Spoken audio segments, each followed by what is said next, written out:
वो हम लोगों से पूछो कि हम लोग को नींद ही नहीं आ रहा है इस मैच के लिए।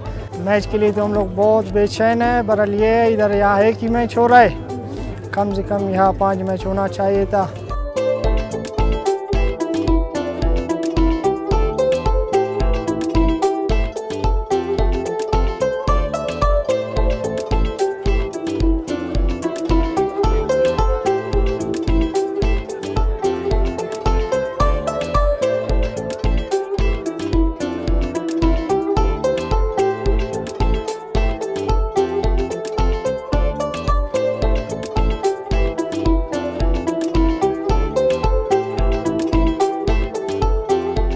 हम लोग सुबह 8 बजे से खड़ा है टिकट के लिए, अभी तक हमें टिकट नहीं मिला है, रश बहुत है। ये तो बहरहाल हमारे पाकिस्तानी है, अगर इधर इंटरनेशनल प्लेयर आ जाते तो इसमें और मज़ा आ जाते हमें।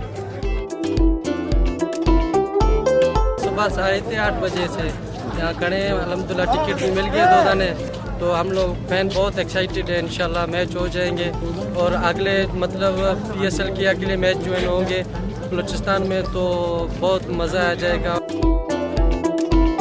बहुत बड़ी बात है कि क्वेटा में फ़र्स्ट टाइम एक बहुत बड़ा मैच होने जा रहा है और इंशाल्लाह 3 तारीख़ को ये जितने भी सुपरस्टार्स हैं, सरफराज हैं और हमारा कप्तान जो है, जितने भी हमारे स्टार्स हैं सब आ रहे हैं और आपको बहुत अच्छा मैच मिलेगा 5 फरवरी को। और क्वेटा के लोग बहुत एंजॉय करेंगे। हम ये तो पूरी कर रहे हैं कि जितनी भी टिकटें हैं 50% तो पहले दिन ही सेल आउट हो चुकी हैं, 50%, और 2 दिन के अंदर हमारी तमाम टिकटें जो है सेल आउट हो जाएंगी। 18 से 19 हज़ार के लगभग जो है वो तमाशाई यहाँ बैठने की गुंजाइश है और हमें पूरा यकीन है कि ये जैम पैक होगा।